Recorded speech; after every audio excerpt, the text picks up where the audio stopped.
प्रिय छात्र एवं छात्राओं, आरडी हिंदी लेक्चर में आप लोगों का हार्दिक स्वागत है। आइए आज के इस वीडियो में हम प्रत्यय का अध्ययन करते हैं। तो पहले हम प्रत्यय की परिभाषा देखते हैं। प्रत्यय दो शब्दों से मिलकर बना है, प्रति धन अय। प्रति का अर्थ होता है साथ में पर बाद में, और अय का अर्थ होता है चलने वाला। तो इसका अर्थ हुआ कि शब्दों के साथ में पर बाद में चलने वाला या लगने वाला। प्रत्यय भी उपसर्गों की तरह आविकारी शब्दांश होते हैं जो शब्दों के बाद जोड़े जाते हैं।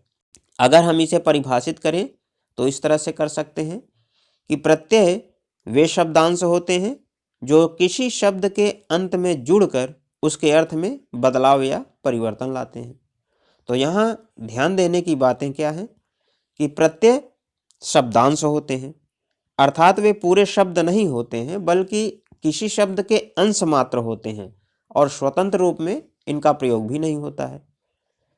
दूसरी विशेषता क्या है? प्रत्यय शब्द के बाद में लगते हैं, अर्थात ये शब्द के अंत में जुड़ करके उसके अर्थ में परिवर्तन लाते हैं। और तीसरी विशेषता है कि ये अर्थ में बदलाव लाते हैं। उदाहरण के लिए जैसे बड़ा शब्द है, इसमें आई प्रत्यय जोड़ने से बड़ाई शब्द बन गया। पढ़ शब्द है, पढ़ में आई प्रत्यय जोड़ने से पढ़ाई शब्द बन गया। महान शब्द में ता प्रत्यय जोड़ने से महानता शब्द बन गया। और लड़का शब्द में पन प्रत्यय जोड़ने से लड़कपन शब्द बन गया। तो हम देख रहे हैं कि ये सारे प्रत्यय अपने मूल शब्दों के अर्थ में परिवर्तन ला देते हैं। तो आइए हम प्रत्यय के भेद को समझते हैं। प्रत्यय के दो भेद होते हैं, पहला है कृत प्रत्यय और दूसरा है तद्धित प्रत्यय। तो आइए पहले हम कृत प्रत्यय को समझते हैं। क्रिया या धातु के अंत में जुड़ने वाले प्रत्ययों को कृत प्रत्यय कहते हैं और उनके मेल से बने शब्द को कृदंत कहते हैं। जैसे पठ धातु में आई प्रत्यय जोड़कर पढ़ाई शब्द बनता है। हिंदी में क्रियाओं के अंत में ना हटा देने पर जो अंश रह जाता है वही धातु या क्रिया का मूल रूप कहलाता है। जैसे पढ़ना लिखना में से ना शब्द हटा देने पर पढ़ और लिख, यही शेष रह जाता है और यही धातु है। ये प्रत्यय क्रिया या धातु को नया रूप देते हैं। इनसे संज्ञा और विशेषण शब्द बनते हैं। दूसरा है तद्धित प्रत्यय। जो शब्दांश धातु के अतिरिक्त अन्य शब्दों जैसे संज्ञा, विशेषण, सर्वनाम आदि के बाद जुड़कर नए शब्द बनाते हैं वे तद्धित प्रत्यय कहलाते हैं। तद्धित प्रत्यय से बने शब्दों को तद्धितांत कहते हैं। जैसे सुंदर शब्द में ता प्रत्यय जोड़ने से सुंदरता शब्द बना।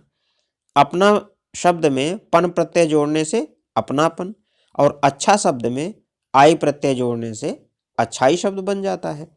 तो ये जो भेद मैंने बताए, ये भेद आपकी परीक्षा में नहीं पूछे जाएंगे।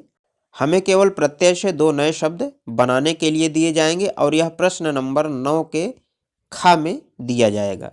आइए हम अपने सिलेबस में शामिल प्रत्ययों को देख लेते हैं। पहला प्रत्यय है आई और इससे बनने वाले शब्द हैं पढ़ाई, लिखाई, हंसाई, कठिनाई, भलाई आदि। दूसरा है वट। वट से बनने वाले शब्द हैं बनावट, सजावट, लिखावट, अमावट, दिखावट। तीसरा प्रत्यय है हट या आहट। जैसे गर्माहट, घबराहट, जगमगाहट, कड़वाहट, अकुलाहट आदि। अगला प्रत्यय है ता और ता से बनने वाले शब्द हैं महानता, कविता, सुंदरता, मानवता, गुरुता। अगला प्रत्यय है पन और इससे बनने वाले शब्द हैं बचपन, भोलापन, पागलपन, लड़कपन इत्यादि। अगला प्रत्यय है त्व और इससे बनने वाले शब्द हैं महत्व, ममत्व, कवित्व, प्रभुत्व, सतीत्व आदि। और अंत में वा प्रत्यय है और इससे हम निम्नलिखित शब्द बना सकते हैं पहनावा, दिखावा, चढ़ावा, बुलावा, सुलावा आदि। तो आप लोग ये ध्यान रखिएगा कि हमें बोर्ड परीक्षा में यही 7 प्रत्यय तैयार करने हैं। हमारे प्रश्न में जो भी प्रत्यय दिए जाएंगे वह इन्हीं 7 प्रत्ययों में से होंगे। तो इसे तैयार करना बहुत ही आसान है।